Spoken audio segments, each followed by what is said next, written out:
Hello people, got another little update with the car today. Look at this, the door opens. This is hard to do with one hand. The door opens on a solenoid without me having to muck around climbing through the car. So I've mounted the solenoid in here with the cable going up. At the moment it's very crude, it just loops over the top of this here. I'm gonna have to change that up slightly, but obviously when the button is pressed it pulls it down. Got my relay in there, all the wiring comes through the door. I've managed to get it through here. I was really impressed with that actually. What we did in the end, there was only two cables going through here because it's a primitive car, as I've mentioned before. You've got the speaker wire coming in through here. I cut all the speaker wire out. We're not going to use the standard stuff. We're going to put some new stuff in. So I ended up drilling, about 5 holes through that plug. Obviously I've got 2 for my solenoid wiring, and then the rest I can use for speaker wire. At some stage we've got the indicators on the mirrors that we need to wire in, so probably have to run some cabling through for that. So yeah, it's a bit of a mess under here with the wires. Got a cable running down through the bottom of the sill all the way along to the back. That will be for the solenoid that's going to be mounted in the boot lid. At some point I'm going to have to fish that all down through the tailgate. I don't know how I'm going to do it yet. I'm sure we'll do it. Could mount the solenoid in here somewhere just to pull that down, so that can be popped open on a remote. I've left all these plastics off for now, because the plan being that I can run speaker wire, amp cable and everything else down through here before all the plastics go back on.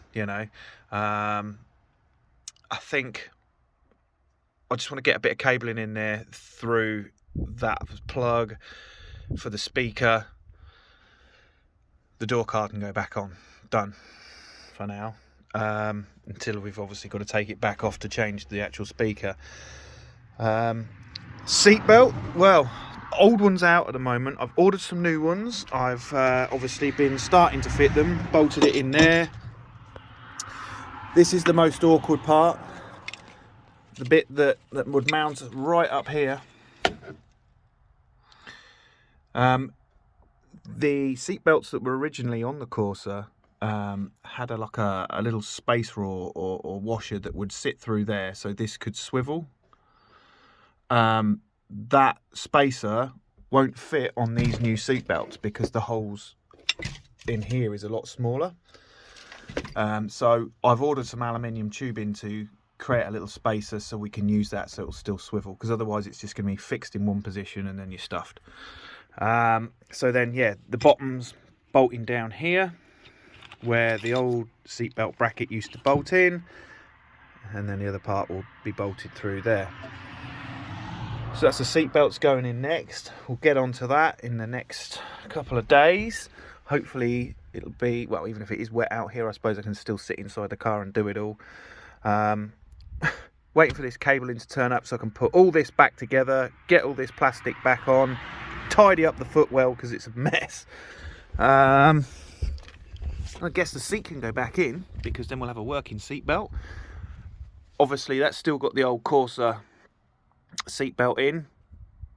That panel's just pushed on there out of the way. The kids were just messing with it. It's not, fixed in any way, so that'll just come off quite easily. Take that seat belt out, get the new seat belt in there, again making a little spacer for it to, the seat belt mount to swivel backwards and forwards. In fact, there we go, look, that's the little spacer that used to sit up there that it would swivel backwards and forwards on.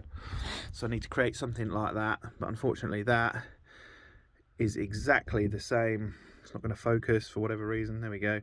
It's exactly the same diameter as that hole, so it doesn't do the job. headlights. Well, I've been looking at the headlights. There's a plug down inside here. I've taken it apart. I've put brand new bulbs from Halfords. Yeah, you gotta love Halfords. I've plugged the bulb straight into there. No joy. So there's obviously some wiring problems here.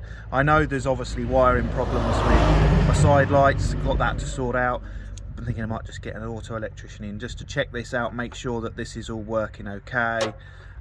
So obviously I can get the headlights working, because that is probably then the last thing that I actually know about that we can you know, do on the car to actually get it up and running for an MOT. So we're edging ever so slowly closer and closer. Yeah, it's been a mission. I mean, this solenoid caused me so much grief. As you can see, the bottom of it's all taped up with insulation tape, because I think I've got one in here. Let's have a look. Got a brand new one here.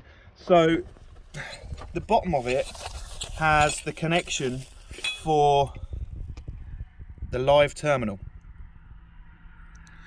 But obviously when that's sat in there, the live terminal is quite exposed right next to the bodywork, and I think what was happening was the live was just arcing straight out onto the bodywork. So I've just taped the hell out of it with insulation tape. We've made sure that it's sanded back inside the door so that the bracket that the solenoid sits on has a good earth. I've also run an earth cable from the other side of this all the way back to the battery. You can see the brown wiring. So, you know, now it works like a dream, but it caused me a lot of issues initially because it just wasn't playing ball. But yeah, we're looking good, and well, that's about all I've got to update on for now, I think. Slow progress with work. There's all the mountain of stuff that needs to go back in, and all the rubbish that needs to go in the bin. But yeah, we'll keep you updated, and hopefully on to the next one.